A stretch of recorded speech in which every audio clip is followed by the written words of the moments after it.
همین ذهنیت برشان داده بود و توسط زلمیان جذب شده بودند. د پاکستان تازه معامله او د پخوانیو چارواکو او طالبانو غبرګونونه. نبیل وایي پاکستان په داعش له امریکا ډالر اخلي او پر طالبانو فشار راوړي. جزئیات هم دلته وګورئ او چینل هم سبسکرایب کړئ. وروسته له هغه چې پاکستان وویل چې پر کابل هوایي ډګر د برید طرحه کوونکی امریکا ته سپارلی او ټرمپ هم د پاکستان مننه وکړه. نو اوس طالبانو وایي چې پاکستان غلط کس امریکا ته سپارلی او یاد کس د داعش کوم مهم غړی نه بلکې یو عادي کس و او د جمهوریت په وخت کې د نیول کېدو یو اقرار هم نشر کړی. اوس راځو غبرګونونو ته. نبیل وایي پاکستان د داعش په روزلو پر طالبانو فشار او له امریکا امتیاز اخلي.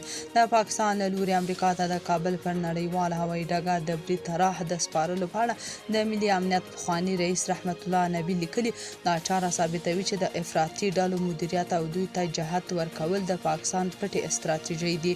نبیل وایي له سړې جګړې وروسته پاکستان د نیابتي جګړو د اجاري اخیستلو له پالیسۍ څخه د یوې سترې عایداتي سرچینې په توګه ګټه پورته کړې.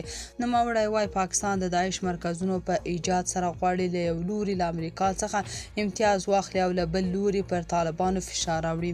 ایران کې د افغانستان پخواني سفیر عبدالغفور لیوال امریکا سره د پاکستان نوې یارانې ته پیشاري ویلي. د پاکستان په دغه دوه چلند به افغانان هیڅ کله هوښیار نشي. ښاغلی لیوال ویلي له داود تر مجاهد او طالبه نیمه پیړۍ کېږي همدا لوبه روانه ده خو افغان لالا هوښیار نشو. افغان لالا وایي جهاد کوم دین ژغورم.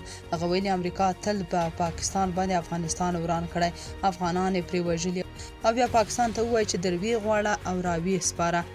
هغه زیاته کړې چې اسامه هم هلته وموندل شو او دا نوی تور بیرغی داعش هم هلته ونیو. عصمت قانع لیکلي پاکستان د توریزم د ډرامې تمریني او تعلیمي سټیج دی او د هرې ډرامې کرکټرونه او ډیالوګونه امریکا ټاکي.